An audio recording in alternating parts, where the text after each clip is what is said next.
안녕하십니까 여러분. 존재와 시간을 낭독하는 시간입니다. 이 시간은 제31절 이해로서의 현장 존재를 낭독하겠습니다. 제목부터가 쉽지 않아 보이는데요. 현장 존재라는 것은 현장을 존재하게 함, 그리고 현장이라는 것은 계시성 또는 세계 내 존재의 계시성을 말해요. 현장 존재라는 것은 계시성을 존재하게 함이라는 것이고, 그것이 바로 이해라는 것입니다. 그러니까 이해라는 것을 계시성을 존재하게 한다는 측면에서 바꿔 말하면 세계 내 존재의 계시성을 존재하도록 하고 유지하게 하는 것이 이해라는 점을 해설하는 대목이 되겠습니다. 원서로는 190쪽입니다. 읽어보겠습니다. 심정성은 그 안에서 현장의 존재가 자신을 유지하는 그런 실존론적 구조들 중에 하나이다. 네, 현장의 존재가 자신을 유지한다. 계시성으로서의 존재가 계시성을 유지한다. 그렇게 유지하는 방식으로 세 가지가 있다. 심정성, 이해, 말함이다. 그 중에 하나인 심정성은 앞절에서 다뤘다는 것이네요. 동일 근원적으로 심정성과 더불어 이러한 현장의 존재를 구성하는 것이 이해이다. 네, 여기서는 구성한다라는 말을 썼어요. 네, 계시성의 존재를 구성한다. 이 말은 계시성을 존재하도록 함을 구성하고 있는 것이 이해이다. 이런 말이네요. 심정성은 각기 자신의 이해력을 갖고 있는데 비록 심정성이 이러한 이해력을 역시 단지 억누르는 식으로만 갖고 있다고 할지라도 그렇다.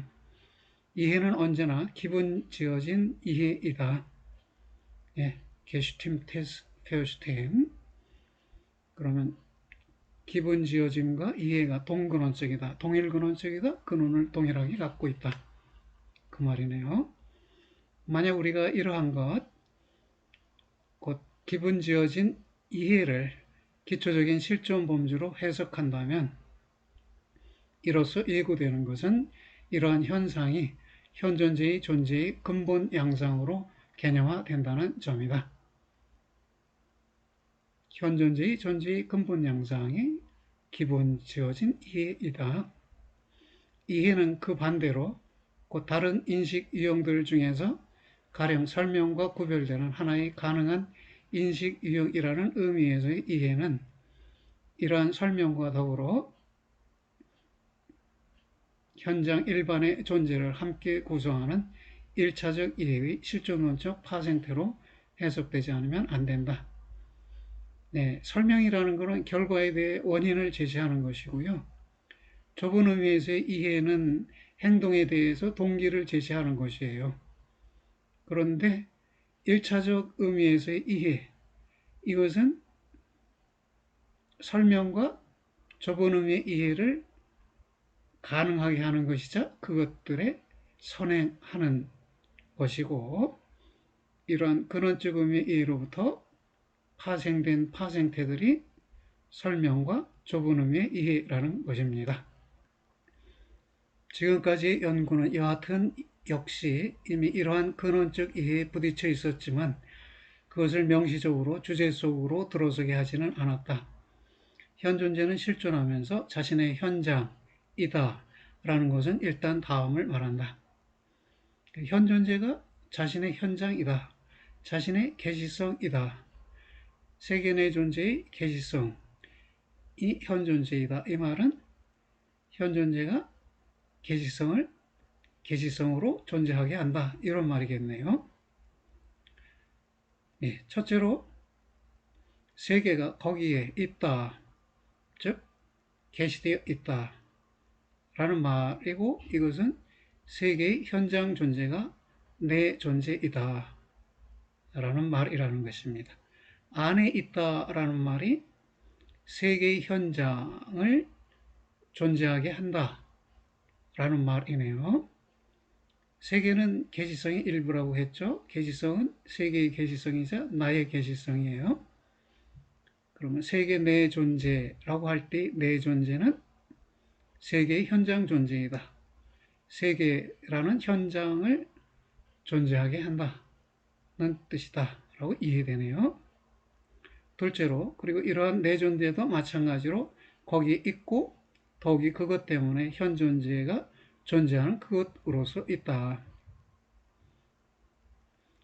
이러한 내 존재도 마찬가지로 거기에 있다. 이 말은 내 존재가 현 존재니까 현 존재 자신도 거기에 있고, 즉 계시되어 있고, 더욱이 그것 때문에 현 존재가 존재하는 그런 것으로, 즉 존재 이유로서 거기에 있다는 것이네요. 그것 때문에라는 말, 모름 빌렌 여러 차례 등장한 말이죠. 현 존재의 존재의 목적 내지 존재의 이유가 그것 때문입니다. 존재의 이유 때문에, 존재의 목적 때문에 현주가 존재해요.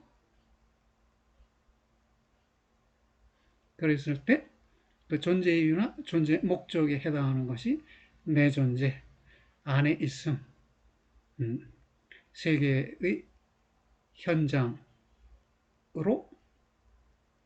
존재함 또는 세계의 현장을 존재하게 하는 것으로 존재함이라는 것입니다. 예, 이렇게 말하다 보니까 같은 말이 반복되는 것 같기도 하고 하이데거가 같은 용어를 반복해서 사용하는 듯한 느낌도 듭니다. 사실 그렇습니다. 하이데거는 우리에게 동어 반복의 의미를 숙고하라 이렇게 말하고 있어요. 동어 반복이 동일률에서 등장하는데 하이데거는 동어 반복적 용어를 많이 사용하지요. 역사는 발생한다. 언어는 발언한다. 시간은 시간화한다. 세계는 세계화한다. 이런 거 모두가 동어 반복입니다. 그것의 의미를 숙고하자는 것인데 여기서 현장 존재와 현 존재 사이의 관계를 말할 때도 동어 반복적인 언어 설명이 있는 게 아닌가 그런 생각이 들기도 합니다. 좀 더 숙고해 봐야겠습니다. 그것 때문임 속에서 실존하는 세계 내 존재가 그것 자체로서 자신에게 계시되어 있는데 그것 때문임 속에서, 즉 존재 이유 속에서 또는 존재 목적 속에서 세계 내 존재가 자신에게 계시되어 있는데 이러한 계시성이 이해라고 명명되었다. 그럼 현 존재가 자기의 존재 이유를 계시하는 것도 이해네요.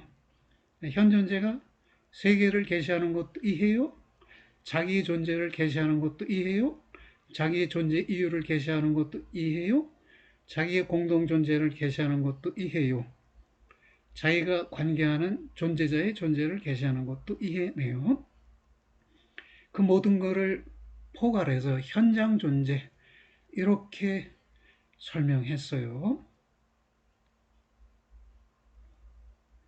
그것 때문임의 이해 속에서 이런 이해 속에 근거를 두른 유의성이 함께 계시되어 있다.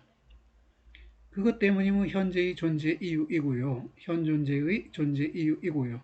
유의성은 존재자들 사이의 지시 연관이에요.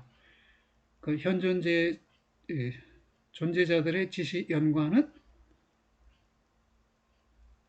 현 존재의 존재 이유의 이해 속에서 함께 계시되어 있다는 것입니다. 그 다음에 현 존재의 존재 이유와 존재자들 사이의 지시 연관은 서로 묶여 있네요. 연결되어 있습니다.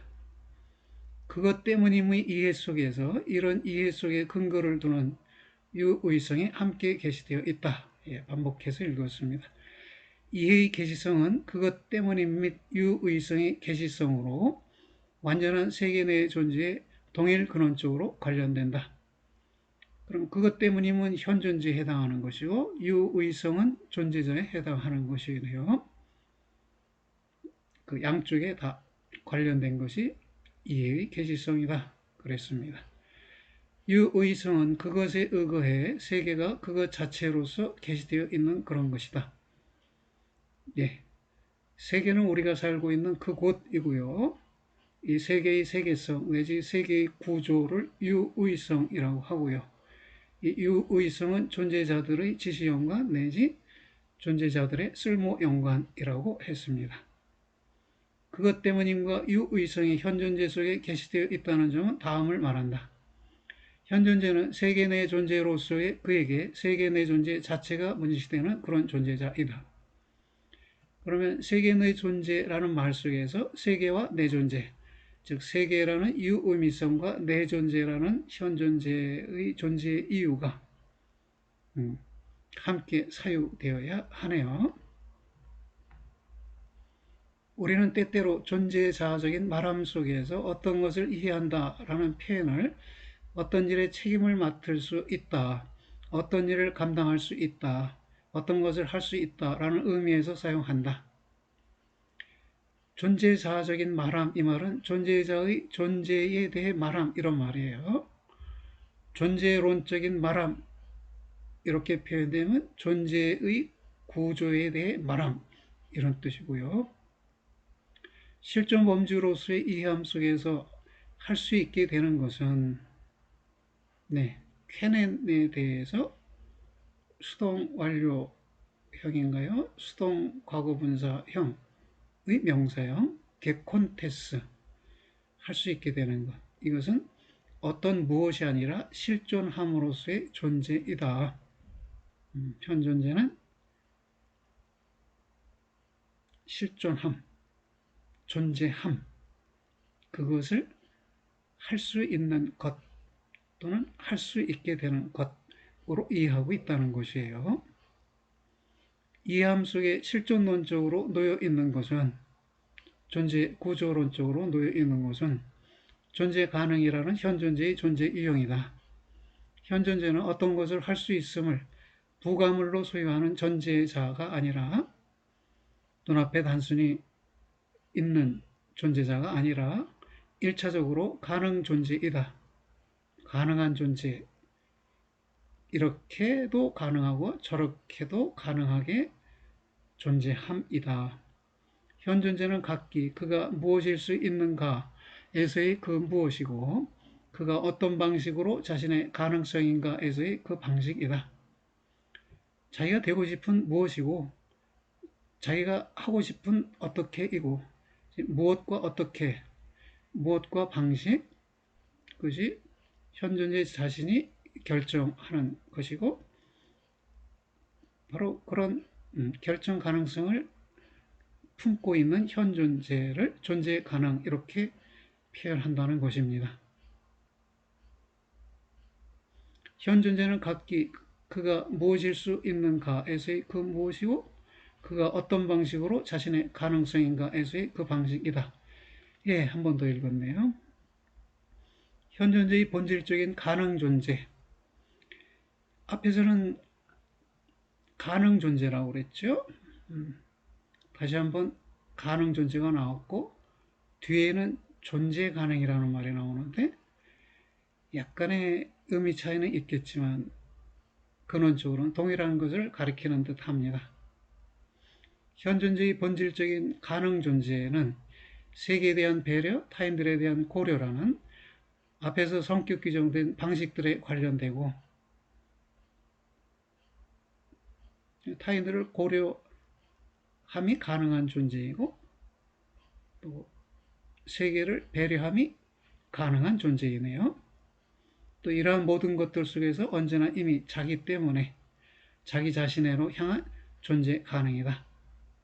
존재할 수 있다. 즉 자기를 존재 이유로 삼아 자기 자신으로 향해 존재할 수 있다. 그런 점에서 존재 가능이다. 각기 현존재가 실존론적으로 그것인 그런 가능 존재는 공허한 논리적 가능성과 구별되고 마찬가지로 하나의 존재자의 이런저런 일이 일어날 수 있는 한도에서의 이 존재자의 우연성과도 구별된다. 가능성은 현 존재의 가능성은 우연성을 말하는 게 아니고 논리적 가능성을 말하는 것도 아니라는 것입니다. 존재성의 양상적 범주로서의 가능성은 칸트가 존재 양상으로 말할 때 현실성, 가능성, 필연성 이 세 양상을 말하는데요. 그때의 가능성은 존재성의 양상적 범주라는 것입니다. 그런 가능성은 현실적인 것이 아직은 아닌 것이면서 필연적인 것이 결코 아닌 것을 말한다. 현실성과 필연성에 대비되는 가능성은 존재성의 하나의 양상이다 라는 것이고요. 그 가능성은 단지 가능적이기만 한 것을 성격 규정한다. 가능적이기만 한 것.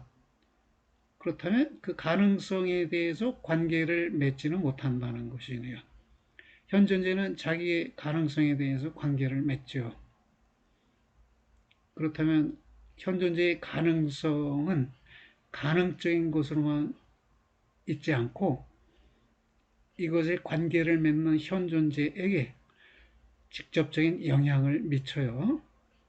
마치 죽음이라는 가능성은 죽음에 관계하는 현 존재에 대해 강력한 영향을 미치듯이 그렇습니다. 그것은 존재론적으로 현실성과 필연성보다 낫다. 실존 범주로서의 가능성은 이에 반해 현 존재의 가장 근원적이고 최종적인 적극적인 존재론적 규정성이다. 가장 근원적이고 최종적이고 적극적이다라고 했어요. 그렇다면 이 말 속에서 우리는 가능성이 현실성보다 위대하다 라는 것이 하이데크 생각이라고 짐작해 볼 수 있습니다. 현실성으로서의 나보다 가능성으로서의 나가 더 위대하다는 것입니다. 그리고 그 가능성을 더 중시해야 한다는 것이네요. 우선적으로는 그 가능성은 실존성 일반과 마찬가지로 다만 문제로서만 준비될 수 있다. 그 가능성을 여하튼 보기 위한 현상적 지반은 세계 내 존재를 계시하는 존재 가능으로서의 이해가 제공한다. 실존 범주로서의 가능성이 의미하는 것은 자의성의 아무런 상관없음, 자의적임, 또 나랑 아무런 상관없음, 또는 무차별적 자유, 무차별의 자유라는 의미에서의 자유롭게 떠도는 존재 가능이 아니다. 여기서 리베르타스 인디퍼렌티아이 일격으로 쓰였네요. 무차별의 자유. 리베르타스는 1격으로, 인디페렌티아이는 2격, 소유격으로 쓰였어요. 현 존재는 본질적으로 심정적인 현 존재로서 각기 이미 특정한 가능성들 속으로 빠져들어 있는데 현 존재는 자신이 그것인 그런 존재 가능으로서 그러한 특정한 가능성들을 스스로 지나치게 했고 자기 존재의 가능성들을 부단히 포기하고 그것들을 움켜잡고 또 잘못 잡는다. 움켜잡는다는 걸 하이데거가 사용하길 좋아해요. 에어그라이프트, 원형으로는 에어그라이펜인데요. 그라이펜은 손으로 잡다. 에어는 강조의 접두어니까 손으로 꽉 움켜잡다 이런 말이겠네요. 자기의 가능성을 알아차린다는 것은 머리로 단순히 알게 된다는 게 아니라 어떻게 말해야 합니까? 손으로 움켜잡듯이 나의 것으로 삼아버리는 것. 하이데거가 나의 것 삼기 쭈 아이구능이라는 단어도 많이 사용하는데요. 이 텍스트 내에서 나의 것 삼기와 상통하는 용어로 보입니다. 또 잘못 잡는다. 이 점은 그러나 다음을 말한다. 현 존재는 자기 자신에게 넘겨진 가능 존재이고 철저히 피투된 가능성이다. 피투되어 있다. 가능성이 유한한 가능성이에요. 피투된 가능성이기 때문에 그 가능성은 과거 속에 놓여 있어요. 전통 속에 놓여 있어요. 역사학을 통해서 그 가능성을 우리가 계시할 수 있고 계시된 가능성들 중에 하나를 나의 것으로 움켜잡을 수 있고 나의 것 삼기를 할 수 있습니다. 그것을 뒤에서 하이데거는 회복한다 이렇게 말합니다. 현존에는 가장 고유한 존재의 가능에 대해 자유로운 존재의 가능성이다 또는 자유로운 존재라는 가능성이다. 가능 존재는 현 존재 자신에게 다양하게 가능한 방식들 및 등급들에 있어서 투명하다.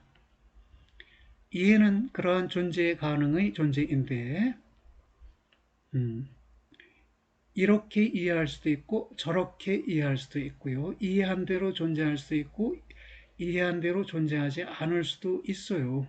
그래서 이해 자체가 존재함이지만 존재 가능의 존재라고 했어요. 존재할 수 있음의 존재라고 했습니다. 그 존재 가능은 아직 전제적이지 않은 것으로서 지체되는 것이 아니라 오히려 본질적으로 결코 존재자가 아닌 것으로서 실존이란 의미에서의 현존재의 존재와 더불어 있는 것이다.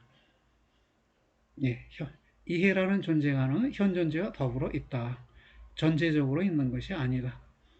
현존재는 각기 자신이 이러저러하게 존재할 수 있음을 이해했거나 혹은 이해하지 못했거나 하는 방식으로 있다. 존재 가능을 이해했거나 이해하지 못했거나 하는 식으로 존재한다. 그러한 이해로서 현존재는 자기 자신이, 다시 말해 자신의 존재 가능이 무엇을 할 수 있는지를 안다. 자신의 존재 가능이 무엇을 할 수 있는지를 안다. Woran es mit ihm selbst, das heißt sein Können ist. 그러니까 das Dasein weist 그런 말이겠죠? weiß, woran 이렇게 된 거겠네요. 안다. 자신의 존재 가능이 무엇을 할 수 있는지, 어떤 일을 할 수 있는지, 이러한 알은 처음에 하나의 내재적인 자기 지각에서 자라나 있는 것이 아니라 본질적으로 스스로가 이해인 그런 현장의 존재에 속한다. 현장의 존재, 현장을 계시하며 존재하고 현장을 계시한 채로 그 속에서 존재함 속에 속해 있다는 것이네요. 그리고 단지 현 존재가 이해하면서 자신의 현장이기 때문에만 현 존재는 길을 잃고 자신을 오인할 수 있다. 길을 잃는다는 것은 무엇을 하려고 시도했다는 것이잖아요. 시도하려면 상황이 현장에 게시되어 있어야 하겠네요. 그리고 현장에 게시되어 있어야만 자신을 잘못 볼 수가 있네요. 잘못 인식하거나 잘못 볼 수가 있네요. 다시 말해 현장에 게시되어 있지 않는 한 현존재가 길을 잃을 수도 없고 자신을 오인할 수도 없다는 것입니다.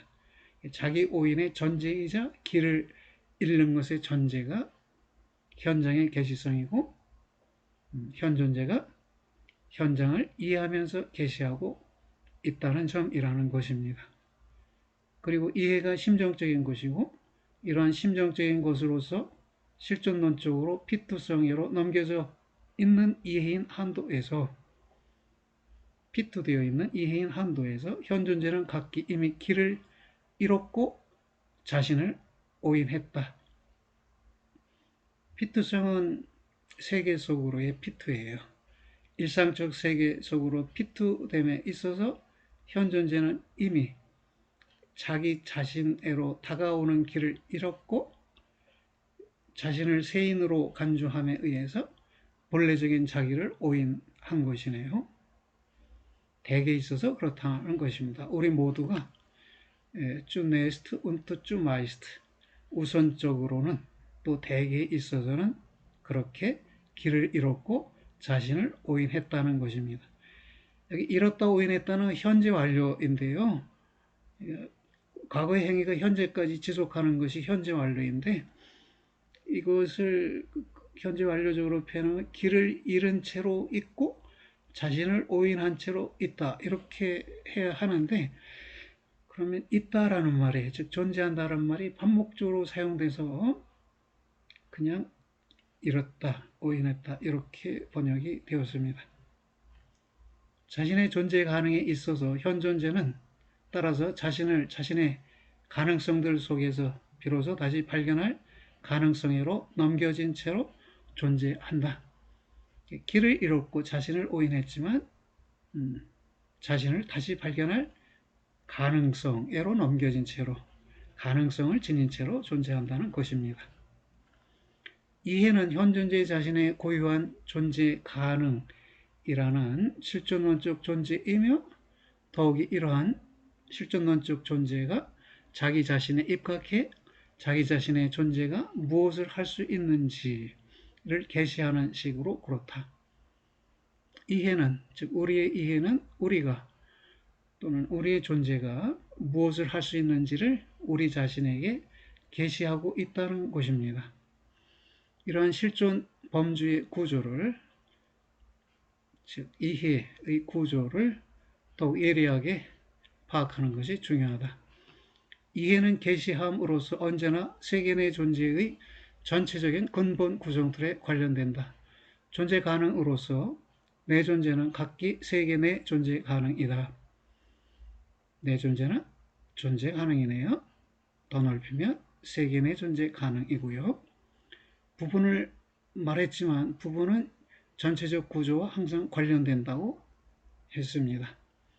세계는 단지 가능한 유의성으로서의 세계로 계시되어 있을 뿐만이 아니고 세계 내부적인 것 자체의 자유롭게 함이 이러한 존재자를 이것의 가능성으로 자유롭게 한다. 세계 내부적인 것 자체의 자유롭게 함, 현존재가 행하는 것이죠. 현존재가 세계 내부적인 것 자체를 자유롭게 하면서 이 세계 내부적 존재자를 이것의 가능성들애로, 존재 가능성들애로, 가능한 존재들애로 자유롭게 한다는 것입니다. 용재자는 그 자체로서 그것의 유용성, 사용 가능성, 유해 가능성에 있어서 발견되어 있다. 유용성, 디엔니카이트, 사용 가능성, 벤트바카이트, 유해 가능성, 압트랙리카이트.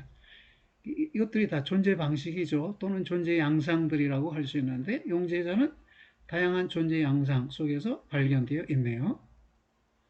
쓸모 전체성은 용재자들의 연관이라는 하나의 가능성의 범주적 전체로 드러난다. 쓸모 전체성, 용재자들의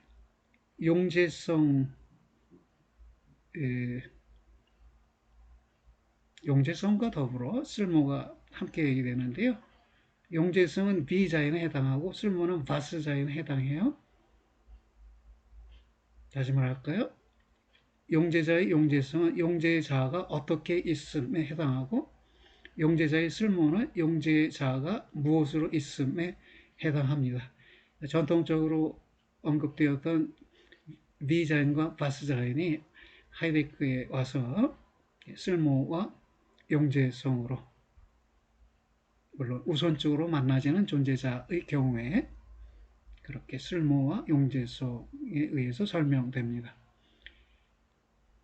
그러니까 용재자들의 연관이면 쓸모의 연관이겠죠. 이 쓸모 연관이라는 하나의 가능한 범주적 전체, 그러니까 현존재에 관한 규정이 아니고 세계 내부적 존재에 관한 규정이니까 범주예요. 쓸모라든지 용재성이라는 것이. 그래서 범주적 전체가 쓸모 전체성이다. 그러나 역시 다양한 존재자의 통일성, 곧 자연도 단지 자연의 하나의 가능성의 계시성을 근거로 삼아서만 발견 가능하게 된다. 존재자의 통일성을 자연이라고 했네요. 그렇죠? 우리는 존재자들의 총계 또는 총합을 세계라고 하잖아요. 마찬가지로 자연과학자들은 자연적 존재자들의 통일성을 자연이라고 보고 있네요.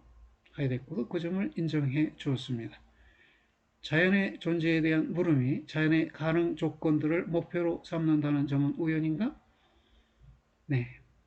칸트의 인식론, 순수이성 비판을 염두에 두고 한 말이네요. 순수이성 비판이 자연의 존재에 대한 물음이고 그 물음은 곧 자연의 가능 조건들을 목표로 삼는 물음이라는 것입니다. 어디에 그런 물음은 근거를 두는가? 그런 물음 자체에 직면해서 다음의 물음이 지체될 수 없다. 만약 현존재적이지 않은 존재자가 그것의 가능 조건들에 의거해 계시된다면 왜 그 존재자는 그것의 존재에 있어서 이해되어 있는가? 칸트는 그러한 것, 즉 존재의 이해를 아마도 정당하게 전제한다. 칸트는 자신이 존재자의 존재를 이해했다고 보고 그 존재자의 가능 조건들에 대해서 물은 것이죠.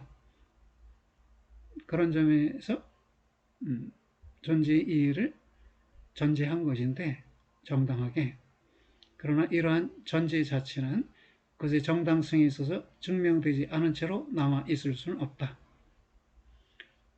존재 이해는 전제될 수 있는 것이요. 그런데 왜 전제될 수 있는가? 그것은 증명될 필요가 있는데 칸트는 그 일까지 하지는 않았다는 것입니다. 왜 이해는 이해 속에서 계시될 수 있는 것, 즉 세계 내 존재의 모든 본질적인 차원들, 즉 그것 때문인과 유의성을 따라 언제나 가능성들 속으로 파고드는가? 왜냐하면 이해는 자기 자신에 입각해 우리가 기투라고 명명하는 그런 실존론적 구조를 갖고 있기 때문이다. 이해는 현존재의 존재를 현존재의 그것 때문임에로, 또 이와 마찬가지로 현존재의 그때마다의 세계의 세계성인 유의성에로 근원적으로 기투한다. 다시 볼까요? 이해란 존재를 어디에로 기투하는 것인데 그것 때문임, 즉 현존재 존재 이유에로도 기투하고 존재자의 지시연관인 또는 쓸모연관인 유의성에로도 기투한다고 했어요. 기투는 어디에로 던지는 것이에요. 그렇게 던지면 던져진 것에서부터 현존재가 이해될 수 있어요. 그러니까 기투는 앞쪽으로 던진다면 이해는 앞쪽에서부터 나를 또는 존재자를 이해하는 것이에요. 그래서 주의할 것은 기투는 어디에로라는 수로와 관련되어 있고 이해는 어디에서부터와 관련되어 있다는 것이에요. 그런데 기투가 이해의 구조 요소예요. 이해는 기투하면서 기투된 것에서부터 이해를 해요. 그 두 측면을 구별하면서도 연결시켜서 알아두셔야겠습니다. 이해의 기투 성격이 세계 내 존재를 구성하는데 세계 내 존재의 현장이 하나의 존재 가능의 현장으로 게시되어 있음과 관련해서 그렇다. 기투는 현사실적인 존재 가능에게 활동 공간을 주는 실존론적 존재 구성 툴이다. 활동 공간, 슈필라움 했는데 활동의 여지라고 할 수도 있고요. 일상어로 활동의 여지 이렇게 번역이 되는데 일상어를 하이데거는 철학적 전문어로 채택해 쓰고 있단 말이에요. 그래서 그럼 일상적 의미와 전문적 의미를 함께 알아두시고요. 완전한 전문적 의미로 돌아가면 이것은 놀이 공간이 되죠.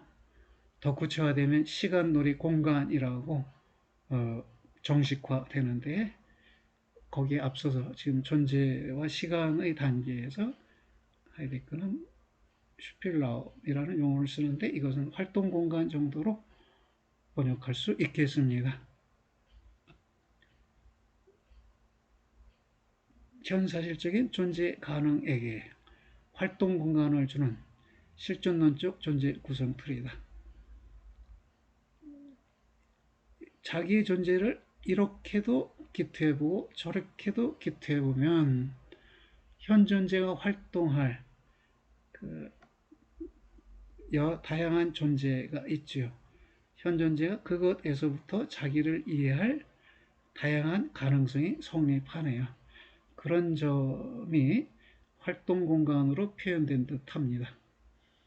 그리고 피투된 자로서 현 존재는 기투라는 존재 유형 속으로 피투되어 있다. 예, 세계 속으로 또는 현사실성 속으로 피투되어 있어요. 기투는 그것을 따라 현 존재가 자신의 존재를 정돈하는 그런 하나의 생각해낸 계획에 대해 태도를 취하는 것과는 아무 관련이 없고, 오히려 현 존재는 현 존재로서 각기 이미 자기를 기투하였고, 또 그는 존재하는 동안에는 기투하면서 존재한다. 현 존재는 그가 존재하는 동안에는 언제나 이미 또 언제나 여전히 가능성들에서부터 자기를 이해한다. 예, 여기서 에서부터 아우스라는 말이 나왔죠. 아우스 der Möglichkeiten sich verstehen 이렇게 되어 있어요. 이해한다는 건 어디 어디에서부터 이해한다. 기투한다는 건 어디 어디에로 던진다. 이해의 기투 성격이 더 나아가 말하는 것은 이해의 기투 성격이 더 나아가 말하는 것은 이해는 자신이 그것에로 자기를 기투하는 그런 것을 그것에로 나왔죠. 그것에로 자기를 기투하는 그런 것을 곧 가능성들을 스스로 주제적으로 포착하지 않는다는 점이다. 자신을 가능성들에로 기투하고 기투된 그 가능성들에서부터 자기를 이해하는데 이때 그 가능성들이 주제적으로 포착되어 있지는 않다는 것이에요. 포착이라는 말은 아까 등장한 움켜잡다라는 말과 서로 통하는 것 같아요. 포착은 에어파센입니다. 파센하면 파악하다. 아우프 파센에도 파악하다인데 에어파센하면 포착하다 이렇게 번역되고 있고요. 이것은 에어그라이펜 움켜잡다와 상관적인 용어로 보여집니다. 그런 포착은 기투된 것에서 바로 이것의 가능성 성격을 제거하고 주제적으로 포착하면 그렇다는 것이 학문적 인식의 대상처럼 주제적으로 포착하면 오히려 기투된 것에서 즉 가능성에서 이것의 가능성 성격을 제거하고 그 기투된 것을 하나의 주어지고 의도된 재고품으로 주어져서 머무는 것 재고품 베슈탄트로 끌어내린다. 반면에 기투는 기투함 속에서 가능성을 가능성으로 자기 앞에 던지고네요. 또 그런 가능성으로 존재하도록 한다. 이해는 기투로서 현 존재가 그것 속에서 자신의 가능성들이도록 하는 그런 현 존재의 존재 유형이다. 그러니까 이해는 자기를 가능성들로 던지고 가능성들에서부터 자기를 이해하는 방식으로 가능성들을 가능성이도록 하는 존재 유형이다. 그랬습니다. 기토라는 실존 범주를 통해 구성되는 존재 유형의 근거 위에서 현 존재는 부단히 자신이 사실적으로 존재하는 것보다 더 많이 존재하는데, 비록 사람들이 현 존재를 전제자로서 이것의 존재 성분에 있어서 기록하려고 하고 또 그렇게 기록할 수 있다고 할지라도 그렇다. 지금 하이데거가 이 사실적이라는 말, 타트제흐리라는 말과 현사실적이라는 말, 팍티시라는 말을 구별하면서 사실적으로 있는 것보다 현사실적으로 더 많이 있다. 그렇게 설명했어요. 네. 그리고 두 번째로 현 존재는 그러나 그가 현사실적으로 존재하는 것보다 더 많이 존재하지는 않는데, 왜냐하면 그의 현사실성에는 존재의 가능이 본질적으로 속하기 때문이다. 그러니까 현사실성은 피투성과 관련되고요. 기투는 실존성과 관련이 되는데, 기투가 피투된 기투이듯이 실존성은 현사실적 실존성이에요. 따라서 현사실성 속에 이미 실존성이 실존적 존재의 가능성들이 이미 놓여 있기 때문에 실존적으로 덜 존재한다.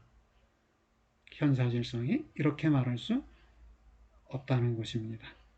셋째로 현존재는 그러나 가능존재로서 역시 현사실적으로 존재하는 것보다 더 적게 존재하지도 않는데, 다시 말해 그가 자신의 존재 가능에 있어서 아직 그것이 아닌 그런 것, 예컨대 미래가 실존론적으로 현존재이다. 현재에서 현존재는 이미 자신의 미래이기도 해요. 그러니까 현재의 현사실적 존재가 자신의 가능적 존재이기도 해요. 그렇다면 가능적 존재의 면에서 볼 때 현사실적 존재가 더 적게 존재하는 것이냐? 아니다라는 것입니다. 그리고 단지 현장의 존재가 이해 및 이것의 기투 성격을 통해 자신의 구성을 획득하기 때문에 그 현존재는 그것이 되거나 혹은 되지 않는 그런 무엇, 즉 가능 존재이기 때문에 그는 이해하면서 자기 자신에게 다음과 같이 말할 수 있다. 너는 무엇이 되라? 베르데 바스투 비스트. 너인 무엇이 되어라. 이런 말이네요. 기투는 언제나 세계 내 존재의 완전한 계시성에 관련된다. 기투는 이해의 한 구조 요소예요. 이해는 존재의 가능 자체로서 두 개의 변형 가능성을 갖고 있는데, 이러한 가능성들은 이해 속에서 본질적으로 계시될 수 있는 것에 주변을 통해 앞서 윤곽지어져 있다. 첫째로 이해는 자기를 1차적으로 세계의 계시성 속에 놓을 수 있는데, 다시 말해 현존재는 우선적으로 또 대개에 있어서 자기를 자신의 세계에서부터 이해할 수 있다. 둘째로 그렇지 않으면 이해는 자기를 1차적으로 그것 때문임, 즉 자신의 존재 이유 속으로 던지는데, 다시 말해 현존재는 그 자신으로서 실존한다. 이해는 본래적 이해, 곧 고유한 자기 그 자체에서부터 기원하는 이해이거나 혹은 비본래적 이해이다. 비본래적 이해라고 할 때의 비는 현존재가 자기 자신에 대해 막히고 단지 세계만을 이해한다는 것을 말하지 않는다. 세계는 세계 내 존재로서의 그의 자기 존재에 속한다. 본래적 이해는 물론 비본래적 이해도 다시금 진정하거나 진정하지 않거나 할 수 있다. 에히트와 운에히트. 이해는 존재 가능으로서 전적으로 가능성에 의해 관철되어 있다. 드루이제첸 그랬는데요. 이해는 가능성에 의해 관철되어 있다, 침투되어 있다. 네, 그렇게 이해할 수 있겠습니다. 이해의 이러한 근본 가능성들 중에 어느 하나에 자신을 옮겨 놓으면 그러나 다른 하나를 벗어버리는 것이 아니다. 오히려 이해는 그때마다 세계 내 존재라는 현존재의 완전한 계시성이 관련되기 때문에 이해가 자신을 옮겨 놓으면 전체로서의 기투의 하나의 실존론적 변형이다. 그러니까 본래성과 비본래성이 나란히 있는 게 아니고요. 동시적으로 나란히 있는 게 아니라 본래성이 전적으로 변형되어서 비본래성으로 되고 비본래성이 전적으로 변형되어서 본래성이 된다는 것이에요. 그런 점에서 하나가 다른 하나를 벗어버리는 것이 아니다. 이렇게 표현했습니다. 세계에 관한 이해 속에서 내 존재는 언제나 함께 이해되어 있고 실존 그 자체의 이해는 언제나 세계에 관한 하나의 이해이다. 왜요? 실존 그 자체에는 자기의 존재 가능의 이해인데 자기의 존재 가능은 유의성과 묶여 있어요. 즉 존재자들의 지시 연관 내지 쓸모 연관과 묶여 있어요. 자기의 존재 가능을 이해한다는 것, 즉 실존의 이해는 유의성의 이해, 곧 세계의 이해와 묶여 있다는 것이에요. 현사실적 현존재로서 현존재는 자신의 존재 가능을 각기 이미 이해의 한 가능성 속에 옮겨 놓았다. 이해는 자신의 기투 성격 속에서 우리가 현존재의 봄, 지히트라고 명명하는 것을 실존론적으로 형성한다. 현장의 계시성과 더불어 실존론적으로 존재하는 봄은 본다 할 때의 봄이에요. 이것은 앞에서 특징 지어진 현존재의 존재의 근본 방식들인 배려의 둘러봄, 고려의 돌아봄, 존재 그 자체의 봄을 따를 때 동일 근원적이고 동일한 근원을 갖고 현존재이고, 여기서 말해진 존재 그 자체는 마지막으로 언급된 것이네요. 존재 그 자체의 봄 할 때 그 존재 그 자체는 그것 때문에 현존재가 그가 존재하는 식으로 각기 존재하는 그것이다. 그렇군요. 존재 이유를 존재 그 자체라고 말했네요. 아마도 앞에 현존재의 존재 그 자체 이렇게 수식이 되어 있다면 존재 이유가 그것이라는 것이 더 분명하게 이해될 법하네요.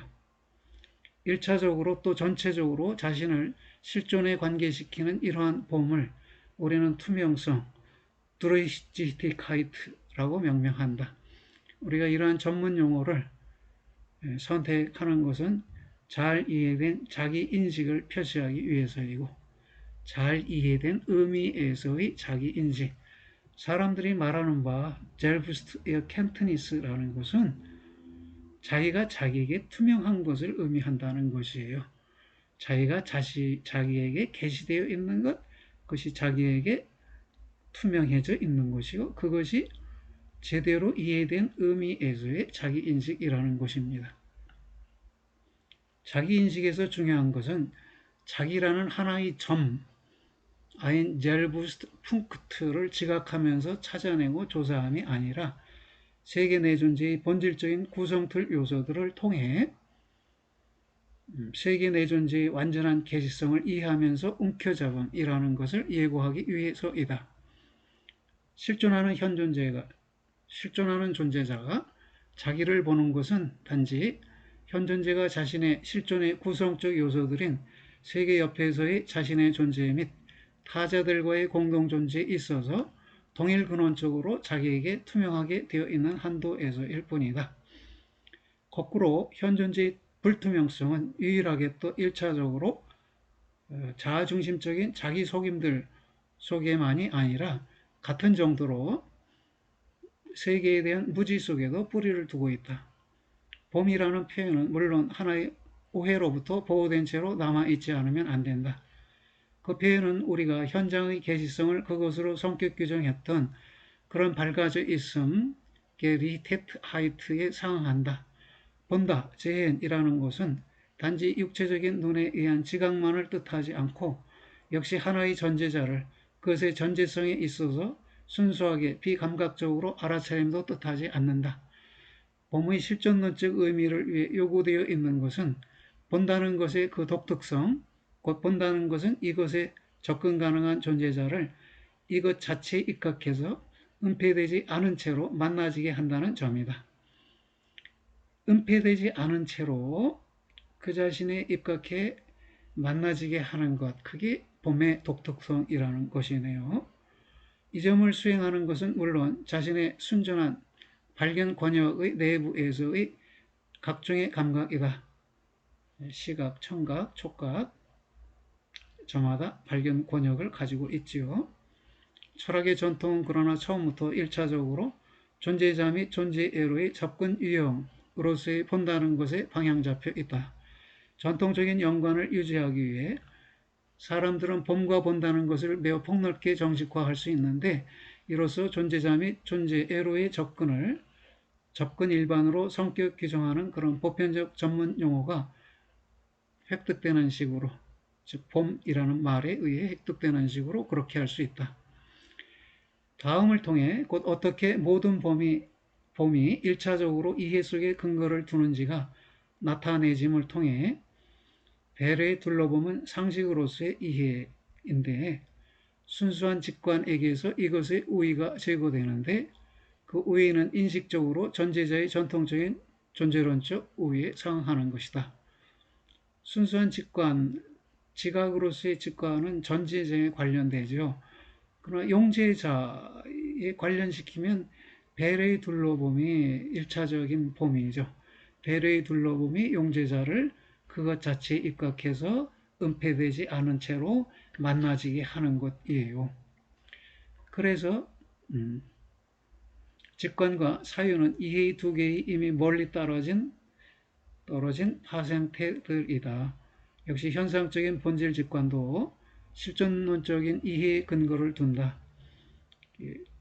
본질 직관은 반성적 직관이에요. 이성의 눈으로 의식의 내부를 직접 보는 것이에요. 반성을 본질 직관이라고 표현했습니다. 본다는 것의 이런 유형, 본질 직관에 대해 비로소 어떤 결정이 내려져도 되는 때는 존재 및 존재 구조에 관한 명확한 개념들이 획되어 있을 때인데, 그런 것들로 될 수 있는 것은 유일하게 현상학적 의미에서의 현상들이다. 존재자와 존재들이다. 이해 속에서의 현장의 계시성은 스스로 현존재의 존재 가능의 한 방식이다. 현존재의 존재가 그것 때문임에로, 즉 존재 이유에로, 또 이와 마찬가지로 유의성에로, 세계 내지 근원적 의미의 세계 내지 세계의 세계성에로 기투되어 있음 속에는 던져져 있는 것이네요. 현존재의 존재가 어디로 던져져 있어요? 존재 이유에로, 또 유의성에로 던져져 있어요. 이 속에는 존재 일반의 계시성이 놓여 있다. 왜냐하면 유의성이 존재자들의 지시 연관, 쓸모 연관이잖아요. 그 속에는 존재 일반의 계시성이 놓여 있는 것이네요. 가능성들 에로의 기투 속에는 이미 존재 이해력이 선취되어 있다. 앞서 취해져 잡아져 있다. 존재는 기투 속에서 이해되어 있고 존재론적으로 개념화되어 있지는 않다. 존재론적으로 개념화되어 있지는 않지만 여하튼 이해되어 있다. 기투 속에서. 세계 내 존재의 본질적 기투라는 존재 유형을 지닌 존재자는 자신의 존재의 성분으로서 존재 이해력을 갖고 있다. 이전에 결의적으로 출발점에 놓아졌던 것, 즉 현존재로의 인간 규정, 인간은 현존재이다 라는 출발점에 놓아졌던 규정이 이제 제시됨을, 현상적으로 제시됨을 획득하는데, 이 제시됨은 그것 속에서 현존재가 이해로서 자신의 현장인 그런 존재, 즉 현장 존재의 구성에서부터 이루어진다. 구성에서부터 제시된다 이 말이네요. 우리 이러한 전체적인 연구의 한계들에 상응하는 식으로 이러한 존재 이해력의 실존론적 의미를 만족스럽게 해명하는 것은 시제적인 존재 해석의 근거 위에서 비로소 도달될 수 있다. 시제적인 존재 해석, 템포랄레 자인스 아우스레궁인 것 같은데요. 시제적이라는 건 시간 제약적이라는 말이고, 시간에 의해 존재가 제약되어 있는 또는 규정되어 있는 이런 의미라고 말씀드렸어요. 존재를 해석하는데 이 존재가 시간에 의해 제약되어 있고 규정되어 있는 식으로 해석하는 것, 그런 해석의 근거 위에서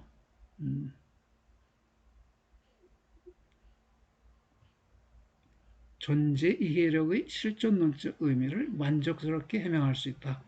그랬네요. 존재 이해력, 즉 존재 일반에 대한 이해력, 그것은 시간의 토대를 두고 가능하겠다는 것입니다.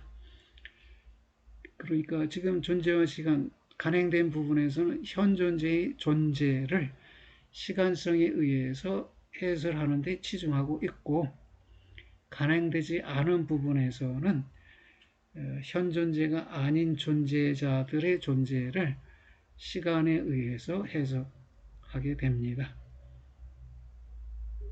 출간된 24권 현상학의 근본 문제 속에서 그 점이 드러나 있습니다. 심정성과 이해는 실존 범주들로서 세계 내 존재의 근원적인 계시성을 성격 규정한다. 기분에 젖어 있음의 방식 속에서 현존재는 그것들에서부터 그가 존재하는 그런 가능성들을 본다. 그러한 가능성들을 기토하면서 계시함 속에서 현존재는 각 기임이 기분에 젖어 있다. 가장 고유한 존재 가능의 기투는 현장 속으로의 피투성이라는 현사실애로 넘겨져 있다. 현장 속으로의 피투성, 이게 현사실이라는 거예요. 현존재의 사실이라는 것이에요. 거기에로 피투가 넘겨져 있다.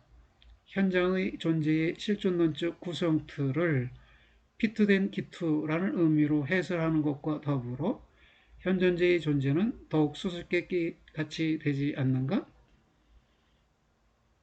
그렇겠네요. 피투된 기투, 현사실적 실존성, 이런 말은 마치 상반된 것을 결합시켜 놓은 듯한데 다소 수수께끼 같이 여겨지겠네요.